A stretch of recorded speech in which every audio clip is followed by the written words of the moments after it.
Selamat datang di Taman Cerita, tempat di mana kekuatan alam semesta dan perjalanan jiwa-jiwa terpilih bertemu.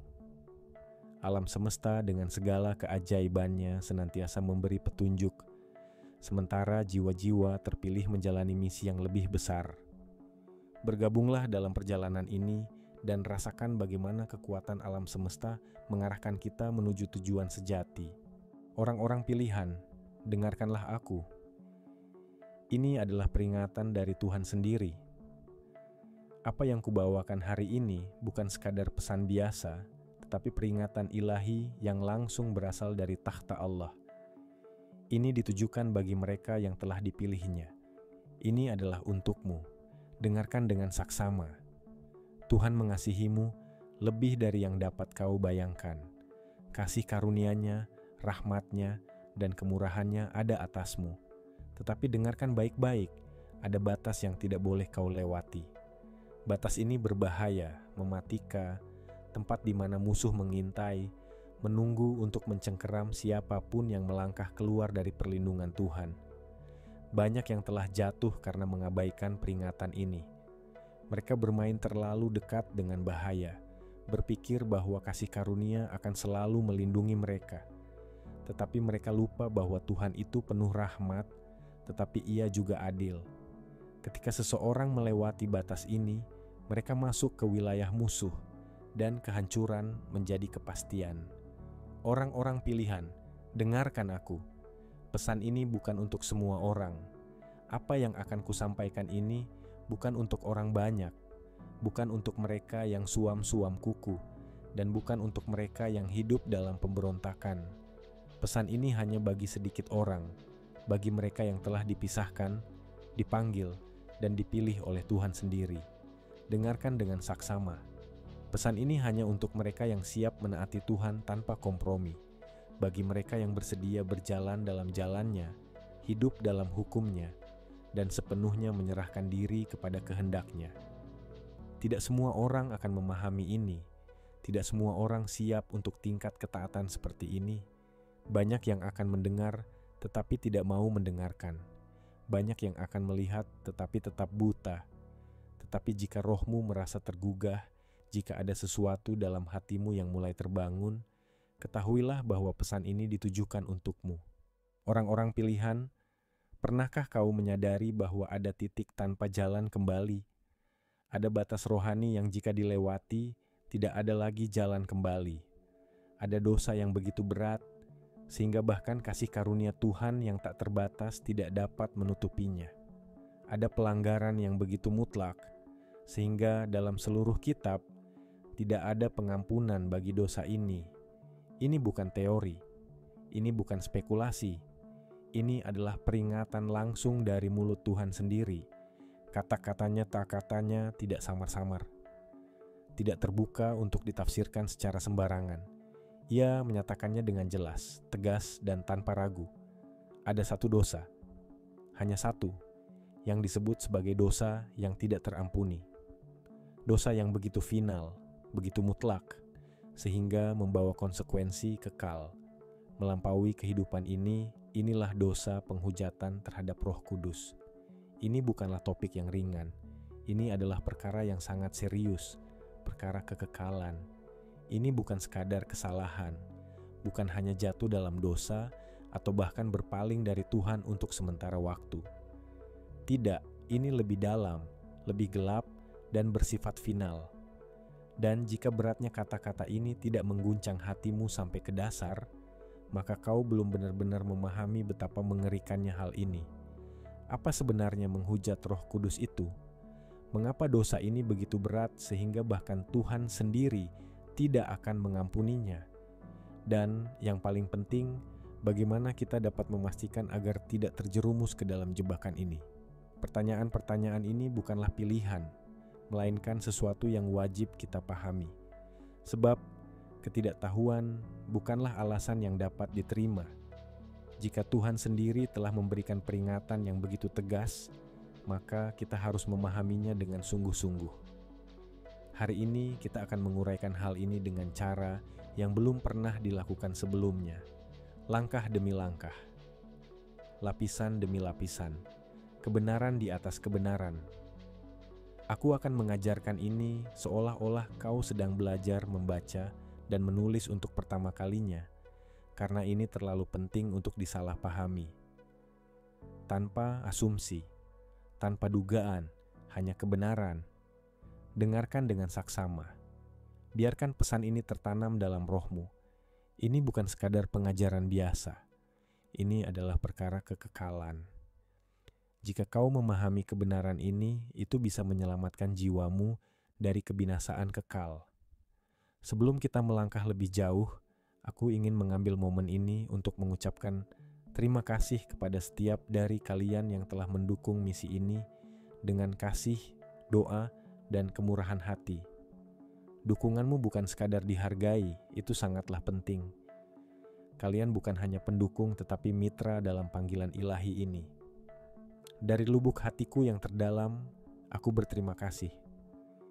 Jika pesan ini membangkitkan sesuatu dalam hatimu, jika ini menyalakan api dalam jiwamu, luangkan waktu sejenak untuk menyatakannya.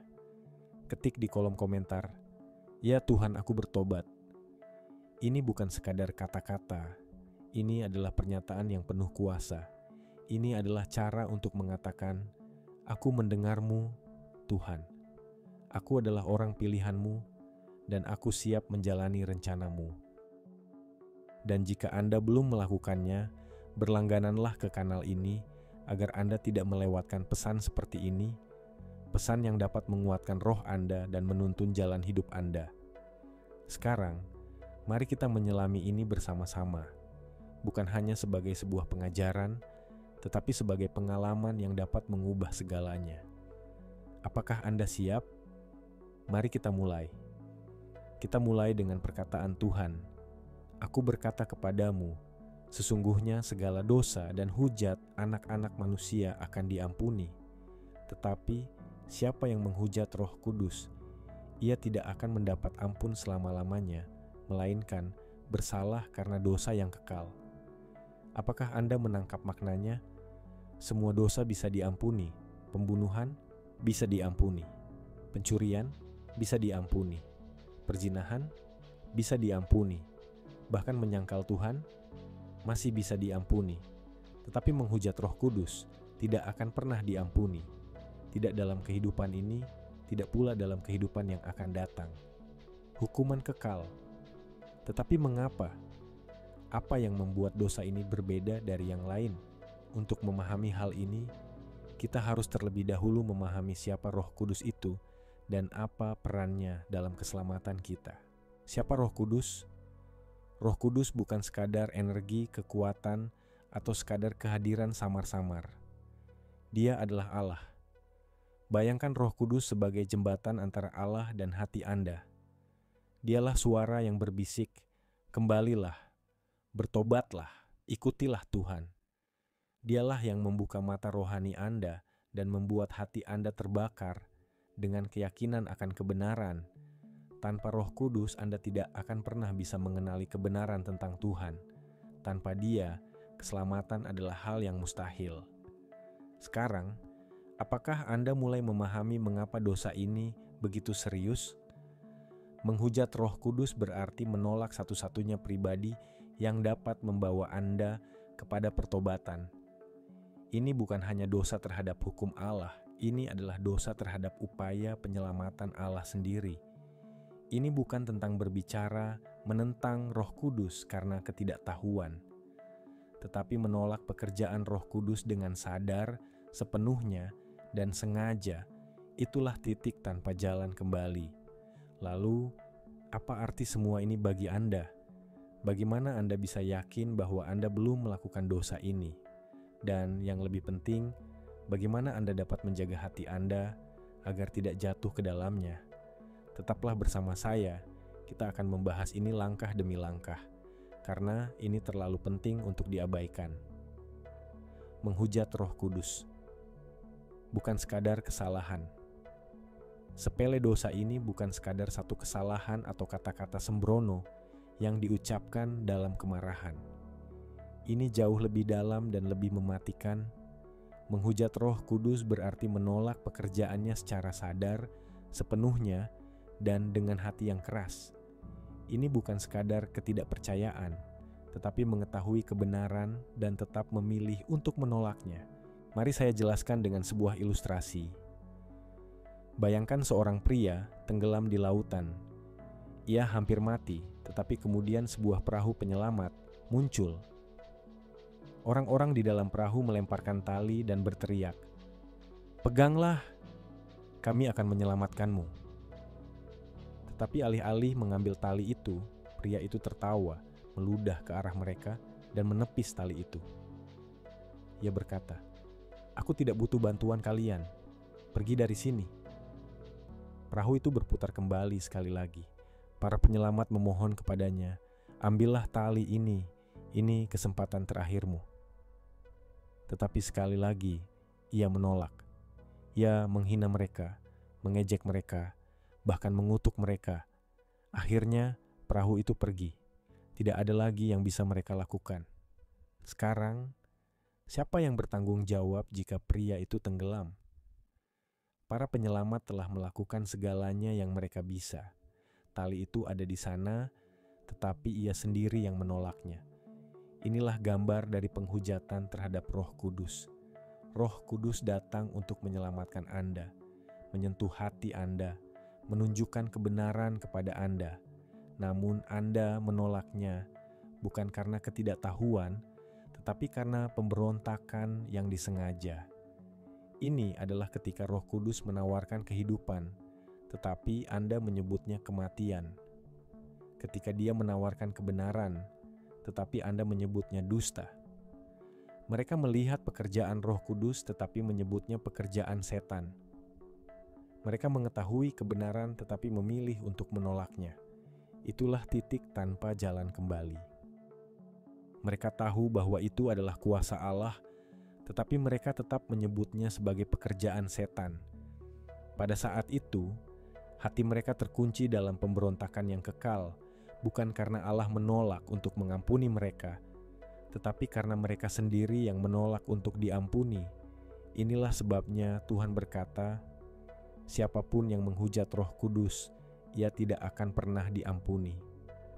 Bukan karena kasih karunia Allah memiliki batas, tetapi karena orang tersebut telah sepenuhnya menutup pintu bagi kasih karunia itu. Dapatkah seseorang melakukan dosa ini secara tidak sengaja? Tidak. Menghujat Roh Kudus bukanlah kesalahan yang terjadi dalam satu momen. Ini adalah sebuah proses perlahan, disengaja, dan berakhir dengan penolakan total terhadap panggilan Allah. Dosa ini terjadi ketika seseorang mendengar kebenaran, memahaminya dengan jelas, melihat kuasa Allah dengan nyata, namun tetap mengeraskan hati dan menolaknya. Bahaya dari mengabaikan Roh Kudus, semakin seseorang menolak pekerjaan Roh Kudus, semakin keras hati mereka menjadi. Awalnya, mereka masih merasakan teguran.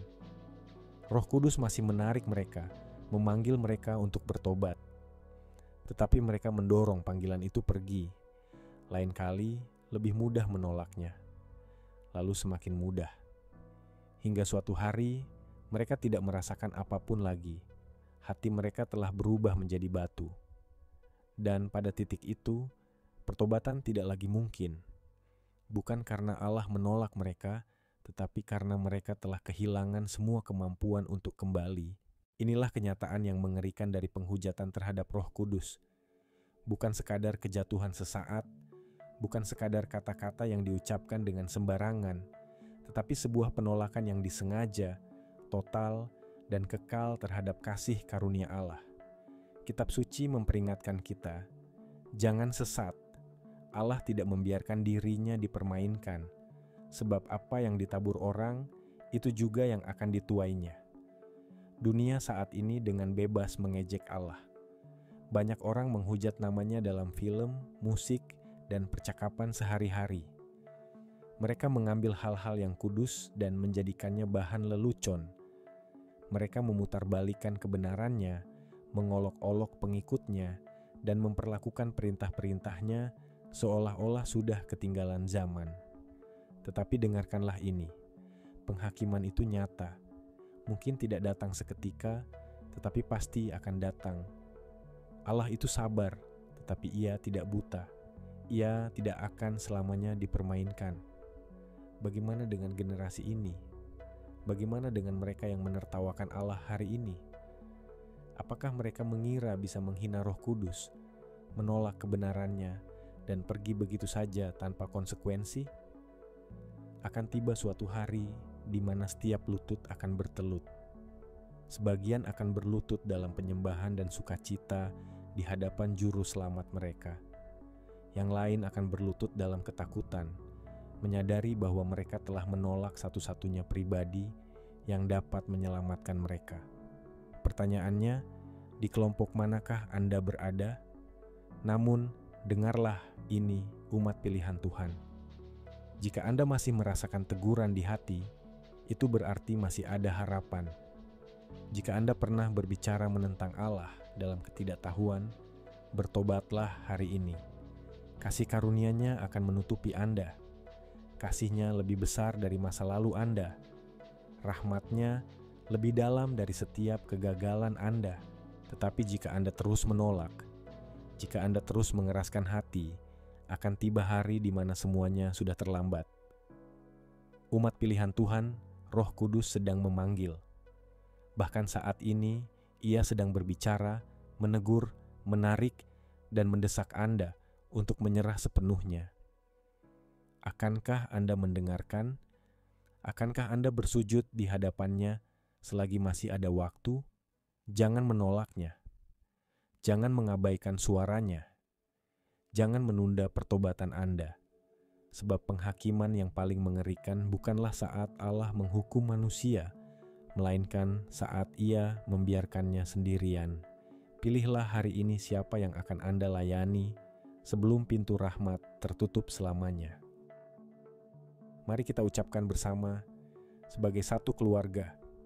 Allah yang Maha Kuasa dan kekal, kami datang ke hadapan-Mu dengan hati yang gemetar, menyadari bahwa Engkau adalah Allah yang penuh kasih, tetapi juga Allah yang adil. Engkaulah yang memegang kekekalan di tangan-Mu. Engkaulah yang menghakimi orang yang hidup dan yang mati. Engkaulah yang menyelidiki setiap hati dan tidak membiarkan sesuatu pun tersembunyi. Ya Tuhan, jiwa kami berseru kepadamu hari ini. Kami berdiri di persimpangan antara hidup dan mati, kasih karunia dan penghakiman, rahmat dan murka.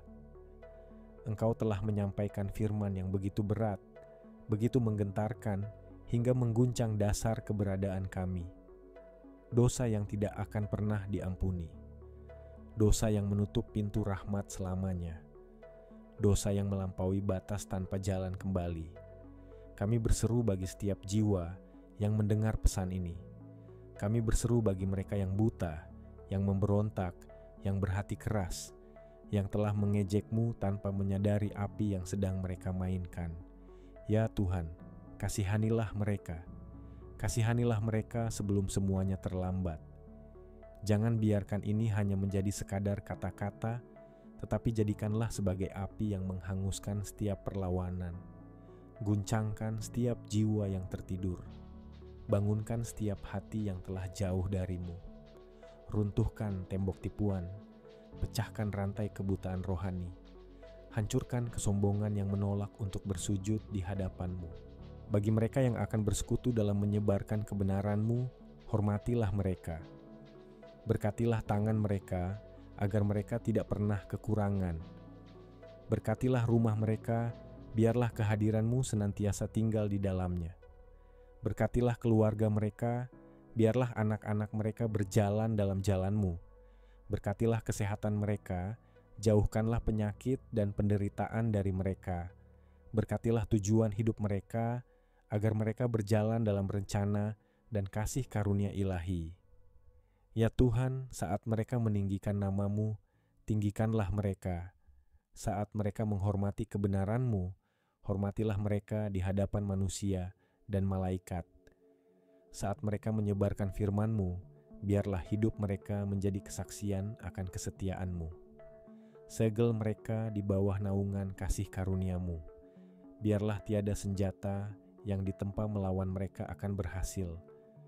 Jadikanlah mereka prajurit-prajurit kebenaran yang gagah berani di generasi ini. Kami menyatakan dan mendeklarasikan bahwa iblis tidak akan membungkam pesan ini, bahwa kekuatan neraka tidak akan mampu menghentikan kebenaran ini untuk terus disampaikan. Jika pesan ini telah menyentuh hati Anda dan Anda ingin mendukung misi kami dalam menyebarkan kebenaran tentang Tuhan, terima kasih telah bersekutu dengan Tuhan dalam pekerjaan yang mulia ini. Terima kasih telah bergabung di Taman Cerita, tempat di mana kekuatan alam semesta dan jiwa-jiwa terpilih saling terhubung. Ingatlah, alam semesta selalu memiliki cara untuk mengarahkan kita, dan setiap langkah yang kita ambil membawa kita lebih dekat pada tujuan yang lebih besar. Sampai jumpa di episode berikutnya, dan semoga cahaya alam semesta selalu menyinari jalan Anda